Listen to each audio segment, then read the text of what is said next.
لیکن آپ کیوں روکتے ہیں کہ نبی سے مت مانگو؟ آپ کیوں روکتے ہیں؟ میں نہیں روکتا ہوں کہ اللہ سے مت مانگو، تو آپ کیوں روکتے ہیں کہ نبی سے مت مانگو؟ تو مطلب یہ ہے کہ نبی سے مانگنا یہ امداد فی ذات نہیں، امداد بالصفات ہے، امداد بالغیر ہے۔ اللہ امداد فی ذات یعنی ذاتی طور پر اللہ تبارک و تعالیٰ نے نبی کو بتایا ہے کہ اے نبی میں سب سے بڑا غیب عالم الغیب فلا یظہر علی غیبہ الا من ارتضی من رسول، میں سب سے بڑا غیب۔ اب جب سب سے بڑا غیب اللہ ہے اور اللہ کی پہچان نبی اللہ نے کرائی، تو سب سے بڑا غیب اللہ، اس کی پہچان کرانے والا نبی اللہ، اور اس پہچان کے درمیان خلل ڈالنے والا ملا کہاں سے آ گیا ہے یہ 40 دن کا چلہ کہ جس کے سینوں میں نبی کی محبت رہے گی اسے کسی چلوں کی ضرورت نہیں، کسی ایسے غیر ملوں کی ضرورت نہیں، بلکہ صرف الفاظ مصطفیٰ کی ضرورت ہے۔ اسی وجہ سے الفاظ مصطفیٰ کو ابو بکر نے کہا یا رسول اللہ میں نے مان لیا کہ آپ معراج میں گئے تھے، میں نے مان لیا آپ معراج میں گئے تھے، مجھے کسی دلیل کی ضرورت نہیں، مجھے کسی دلیل کی ضرورت نہیں۔ نبی پاک کا دل خوش ہو گیا، نبی پاک کا جب دل خوش ہو گیا نبی نے کہا تو صدیق ہے، نبی نے کہا تو صدیق ہے، تو عقیدہ مل گیا۔ نبی کی بولی کو، نبی کی بولی کو بلا دلیل مان لے وہ صدیق، اور جو دلیل مانگے وہ زندیق۔ بلا دلیل مانے صدیق، اور جو دلیل مانگے زندیق، اور جب دلیل مانگے تو زندیق۔ اسی لیے تو جب ابو لہب آیا، ابو جہل آیا، کہا مٹھی میں کیا ہے؟ مٹھی میں کیا ہے؟ آپ نے سنا ہوگا مٹھی میں کیا ہے؟ بند مٹھی۔ ابو لہب کا بھی عقیدہ تھا جو نبی ہوتا ہے بند مٹھی کو بھی جانتا ہے، ابو لہب کا یہ عقیدہ تھا نا، ورنہ کھول کے بتاتا کیا ہے۔ تو نبی نے کہا میں بتا دوں یا یہی کنکری بتائے گی؟ کنکری بتائے گی۔ اب ذرا دیکھنا، جب تک وہ کنکری ابو لہب سے جڑی ہوئی تھی کچھ بھی نہیں بول رہی، کچھ بھی نہیں بول رہی تھی، ابو لہب نے غصے سے اس کنکری کو نبی کے قدموں میں ڈال دیا، نبی کے قدموں میں ڈال دیا۔ تو کنکری کو صحبت مصطفیٰ کا ایسا اثر ہوا کہ وہ کنکری بھی زبان حال سے بولنے لگی لا الہ الا اللہ۔ تو مطلب کیا ہوا کہ صحبت مصطفیٰ سے گونگے بھی بولنے لگتے ہیں، صحبت مصطفیٰ سے گونگے بھی بولنے لگتے ہیں۔ اسی بنیاد پر میں نے آپ کو کہا کہ جب ہمارے نبی رحمت ہی کی وجہ سے آئے، رحمت ہی کی وجہ سے آئے، یعنی میں نے آپ کے سامنے آیت کریمہ پڑھی تھی وما ارسلناک الا رحمۃ للعالمین، اے محبوب ہم نے آپ کو رحمت ہی کی وجہ سے بھیجا۔ ایک تفسیر میں کر چکا ہوں کہ یہ ارسلہ کا رحمت مفعول لہو ہے، مفعول لہو ہے۔ اب ایک اور تفسیر سنیے، یہ جو ارسلہ امام خلیل کہتے ہیں یہ ارسلہ کا رحمت جو ہے یہ ذوالحال ہے، یہ ذوالحال ہے۔ اب یہ ذوالحال اور حال یہ ہمارے لیے ہے، میں اس کو سمجھاتا ہوں۔ ذوالحال کا مطلب یہ ہوتا ہے کہ آپ کو اللہ نے، مانا کیا ہوگا جب ذوالحال مانیں گے رحمت کو ارسلہ کا، تو مانا کیا ہوگا آپ کو اللہ نے صرف اس لیے بھیجا کہ آپ صرف رحم کریں، آپ کو اللہ نے صرف اس لیے بھیجا کہ آپ کیا کریں؟ رحم کریں۔ اب میں آپ کو بتاتا چلوں، دیکھنا اللہ نے کس لیے بھیجا میرے نبی کو؟ ایک تو یہ ہے کہ رحمت ہی کی وجہ سے بھیجا، اور اگر ذوالحال مان لیے تو مانا کیا ہوگا کہ اللہ نے آپ کو صرف اس لیے بھیجا کہ آپ رحم کریں۔ اب کیا کریں؟ رحم کریں۔ تو اب رحم کرنے کے لیے 3 چیز ہونا ضروری ہے، رحم کرنے کے لیے 3 چیز ہونا ضروری ہے۔ ایک اس کا زندہ رہنا، ایک اس کا زندہ رہنا۔ کیوں؟ اس لیے کہ اگر میں مر گیا تو کسی پہ رحم کیا کروں گا؟ کسی پہ رحم کیا کروں گا؟ اور تمام علماء کا اتفاق ہے کہ وما ارسلنا کا الا رحمت للعالمین میں جو قرآن کی آیت ہے یہ قیامت تک کے لیے، کس کے لیے؟ قیامت تک کے لیے. تو معنی کیا ہوگا؟ اے محبوب ہم نے آپ کو قیامت تک کے لیے رحم کرنے کے لیے بھیجا، اور جب قیامت قائم ہو جائے گی اس میں بھی رحم کریں گے شفاعت کے ذریعے، جنت میں لے کر جائیں گے اس میں بھی رحم کریں گے شفاعت کے ذریعے. اور میں آپ کو بتا چکا ہوں کہ رحم کرنے کے لیے زندہ ہونا ضروری ہے. اب اٹھا جب زندہ ہونا ضروری ہے تو نبی نے کہا کہ کوئی عام لوگ ہوں گے جو آگے چل کر حیدرآباد کی سرزمین پر میری زندگی کے تعلق سے کچھ نقش و نگار نکالیں گے. تو میں آپ کو حدیث پیش کر دیتا ہوں. بخاری شریف کی حدیث ہے، ابو داؤد شریف کی حدیث ہے، ابن ماجہ کی حدیث ہے. حرم علی الارض ان تاکل اجساد الانبیاء ونبی اللہ حیث الرزق. اللہ تبارک و تعالی نے زمین پر حرام کر دیا ہے کہ اے زمین تو نبی کے جسم کو کھائے. تو اللہ کے نبی زندہ ہے اور رزق دیے جاتے ہیں، اللہ کے نبی زندہ ہے، رزق دیے جاتے ہیں. اب جب رحم کرنے کے لیے نبی کا زندہ ہونا ضروری ہے تو اسی لیے تو ہم تمام کے سلطان اعلی حضرت عظیم الشان فاضل بریلوی، ہم سنیوں کی جان، رحمت کی پہچان، عاشقوں کا فرمان، اہل سنت کی جان، جب بریلی کی سرزمین پر ہم اہل سنت کے نظریے کو لے کر تمام اہل سنت کے نظریوں میں ایک آخری کیل ٹھوک کر جب بریلی کی سرزمین پر چیخ کر کہتے ہیں کہ اے سنیوں جب کوئی کسی کے وار آ جائے تو اعلی حضرت کی تلوار کو اپنے سینوں میں بسا کر یہ کہنا کن کے رضا ہے خنجرے خونخوار برقرار آدھا سے کہہ دو خیر منائے نہ شر کرے. یہ تلوار کو لے کر جب گلیوں میں گزرو گے اور جب گلیوں میں گزرنے پر عظمت مصطفیٰ میں جب تمہارے اوپر کوئی یلغار چلتی جائے گی، عظمت مصطفیٰ کا جب تمہیں کوئی انکار ملے گا، عداوت مصطفیٰ میں جب وہی اپنی زندگی بسر کرے گا، نبی کے زندہ ہونے کو تسلیم نہ کرے گا، نبی کے مردہ ہونے کی بات کرے گا، تو اعلیٰ حضرت کا یہ شعر بریلی کی سرزمین پہ اٹھا کر کہہ دینا کہ تو زندہ ہے واللہ، تو زندہ ہے واللہ، چشمے عالم سے چھپ جانے گا. نعرہ تکبیر، اللہ اکبر، نعرہ رسالت. پتہ کیا چل گیا کہ اعلیٰ حضرت کسی بریلی کے تاجدار کا نام نہیں، اعلیٰ حضرت صرف بریلی میں رہنے والے ایک انسان کا نام نہیں، اعلیٰ حضرت کسی ایک فرد کا نام نہیں، اعلیٰ حضرت سنیت کی جان کا نام ہے، قرآن کی پہچان کا نام ہے، قرآن کی پہچان کا نام ہے، چلتے پھرتے ایمان کا نام ہے. آنکھوں کے دلکش تارے کو جو نبی کے عشق میں جلا کر بھسم کر دے اور بھسم کرنے کے بعد جب نبی کے عشق میں وہ مٹی آسمانوں کی طرف اٹھے تو اس مٹی کے عشق کے چھلکتے ہوئے آنسو کا نام اعلیٰ حضرت ہے. کسی ایسے انسان کا نام نہیں. وہی اعلیٰ حضرت نے قرآن و حدیث سے ثابت کیا ہے کہ نبی زندہ ہے. نبی زندہ ہے. ایک تو یہ ہوا کہ رحم کرنے کے لیے زندہ ہونا ضروری، اور دوسرا یہ ہے کہ رحم کرنے کے لیے پاس ہونا بھی ضروری.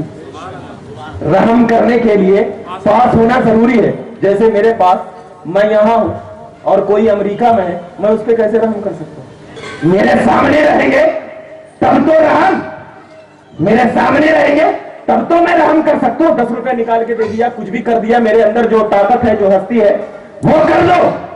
تو اب سوچ میں پڑ گیا کہ رحم کرنے کے لیے پاس ہونا ضروری ہے. تو لوگ تو کہتے ہیں کہ میرا نبی مدینے میں ہے اور ہم ہندوستان میں ہیں، تو پاس کہاں؟ ہم ہندوستان میں ہیں تو پاس کہاں؟ بے سنیوں، یہ ہمارے عقل کی سوچ ہے. لیکن قرآن تو کچھ اور کہتا ہے. قرآن تو کچھ اور کہتا ہے. قرآن کے الفاظ میں عقل کے گھوڑے نہ دوڑانا. قرآن کہہ رہا ہے النبی اولیٰ بالمؤمنین من انفسہم، نبی مومن کے جان سے بھی زیادہ قریب، نبی مومن کے جان سے بھی زیادہ قریب. پکار کے تو دیکھ، تو سور سور کے پکارے گا، نبی سوار سوار کے تجھے جواب دیں گے.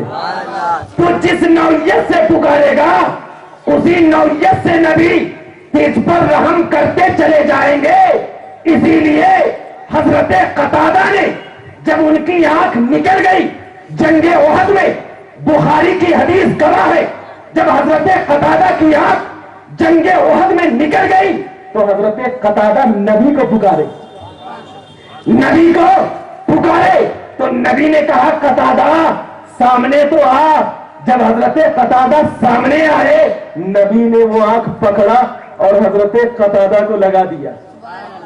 حضرت عبداللہ ابن عمر جب اپنے پاؤں میں سوجن محسوس کرنے لگے، نبی کو پکارا، نبی کو پکارا، نبی پاک نے ان کی امداد کر دی۔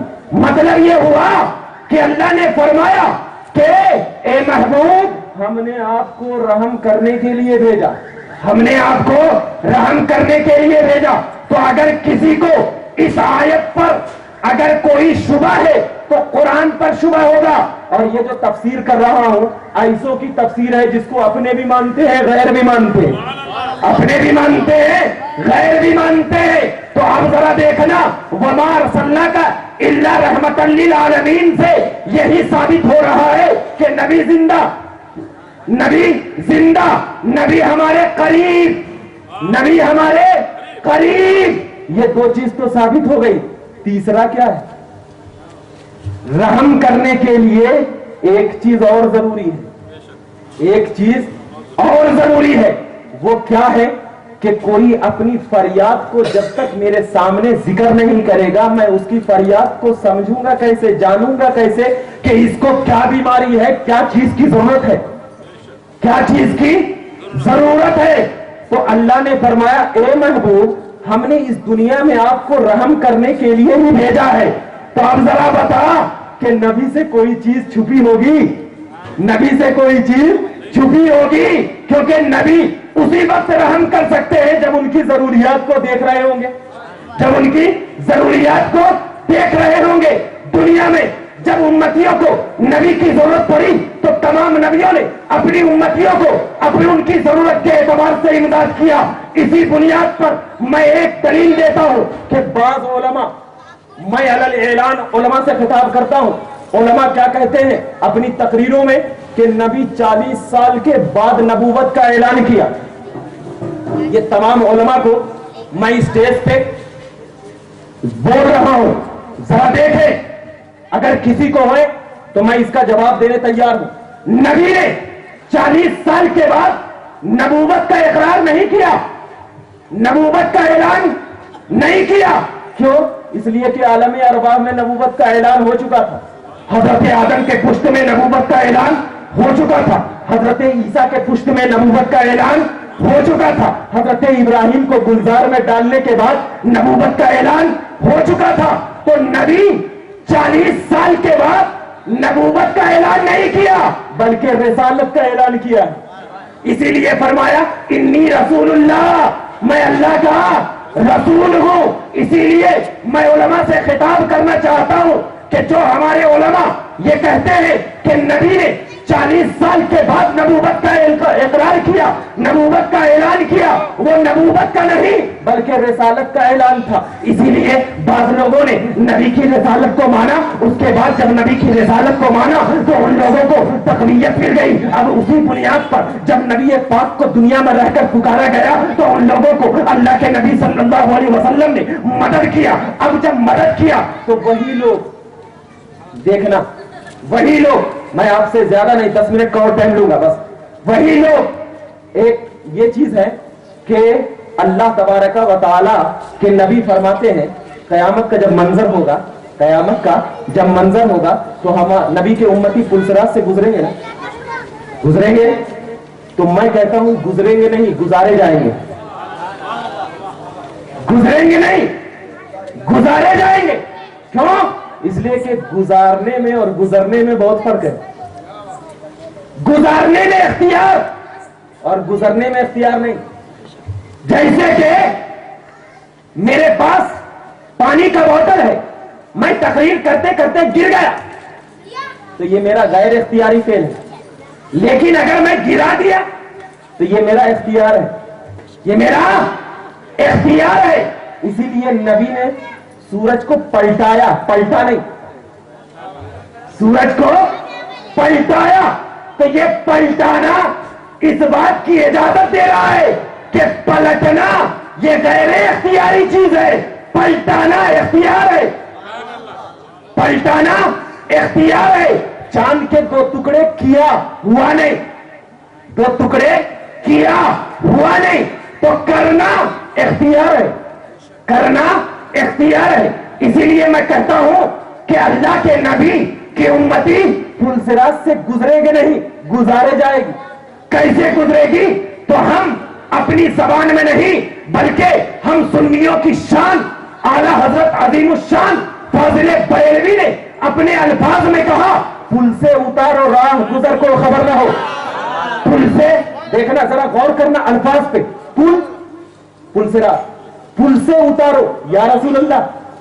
اترے گی نہیں امتی، کیا کرے گی؟ یا رسول اللہ پل سے اتارو راہ گزر کو خبر نہ ہو، یعنی مطلب یہ ہے کہ جو راستے میں گزرنے والی چیز ہے اس کو بھی خبر نہیں ہونا، اس کو بھی خبر نہیں ہونا۔ اعلیٰ حضرت فرماتے ہیں پل سے اتارو راہ گزر کو خبر نہ ہو، جبریل پر بچھائے تو پر کو خبر نہ ہو، ایسا گزارو تو دیکھنا اعلیٰ حضرت فاضل بریلوی ہم تمام کو حدیثوں کے الفاظ میں لپیٹ کر ہم سنیوں کو عقیدہ دے رہے ہیں کہ نبی کو تو یہاں بھی ضرورت تھی، وہاں بھی ضرورت ہے، یہاں مان لے گا تو وہاں بھی مان لے گا، کیونکہ یہاں تو نے نبی سے مانگا تھا، نبی نے دیا ہے، اب وہاں مانگے گا تو نبی ایسا دیں گے، پل سے اتارو راہ گزر کو خبر نہ ہو، جبریل پر بچھائے تو پر کو خبر نہ ہو، تو جب جبرائیل پر بچھا لیے تو پر کو بھی خبر نہ ہوا۔ یا رسول اللہ ایسا گزار دینا، اور ایسا گزارنا کیوں گزارنا؟ اس لیے کہ میں آپ کو ایک عقیدہ دے رہا ہوں کہ حضرت جبرائیل جب معراج کی رات گئے اور جانے کے بعد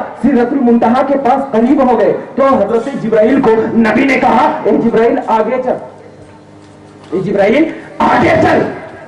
تو حضرت جبرائیل نے کہا، یا رسول اللہ اگر میں ایک ذرہ بھی آگے بڑھ گیا تو میرے پر جل جائیں گے، آپ چلے جائیں، آپ چلے جائیے۔ مطلب کیا ہے؟ یا رسول اللہ میں آپ کی طرح نہیں ہوں، یا رسول اللہ میں آپ کی طرح نہیں ہوں۔ اور کیوں نہیں ہوں؟ اس لیے کہ میں آگے نہیں جا سکتا۔ تو جبرائیل نے نبی کو اپنی طرح نہیں سمجھا، اور جب اپنی طرح نہ سمجھا تو نوری کا عقیدہ یہ ہوا کہ رسول ہماری طرح نہیں، نوری کا عقیدہ یہ ہوا کہ رسول ہماری طرح نہیں، اور ناری کا عقیدہ یہ ہوا کہ رسول میری طرح ہے۔ کیوں؟ قرآن کی سینکڑوں آیت گواہ ہے کہ کافروں نے نبی کو بشر مانا، مسلمانوں نے نبی کو نور مانا، لیکن جب نبی کو نور مانا تو اس لیے مانا کہ لوگوں اللہ نے کہا ہے قد جاءکم من اللہ نور، تحقیق کے میں نے آپ کو نور بنا کر بھیجا۔ تو آپ کو میں بتاتا چلوں، بھیجا اسی کو جاتا ہے جو پہلے موجود ہو، بھیجا اسی کو جاتا ہے جو پہلے موجود ہو۔ مطلب یہ ہے کہ میں یہاں پر آیا تو میں پہلے موجود تھا تب تو آیا، میں پہلے موجود تھا تب تو آیا۔ اللہ نے کہا نور کو پیدا نہیں بھیجا، بھیجا مطلب یہ ہے کہ پیدا پہلے ہو چکا ہے، بھیجنے کی باری اب ہے۔ اسی جب بھیجنے کی باری اب ہے، جب نبی کو بھیجا تو بھیجنے کے بعد آسمانوں کو حکم دیا، اے آسمان سج جا، اے زمین سج جا، اے سورج سج جا، اے ستارے روشنی کر، اے فوارے اب ہوائیں گا۔ تو مطلب یہ ہے کہ نبی کے میلاد زمین بھی منائی، آسمان بھی منایا، ساری کائنات منائی۔ تو مطلب یہ ہوا ساری کائنات میلادی ہے، ساری کائنات میلادی ہے۔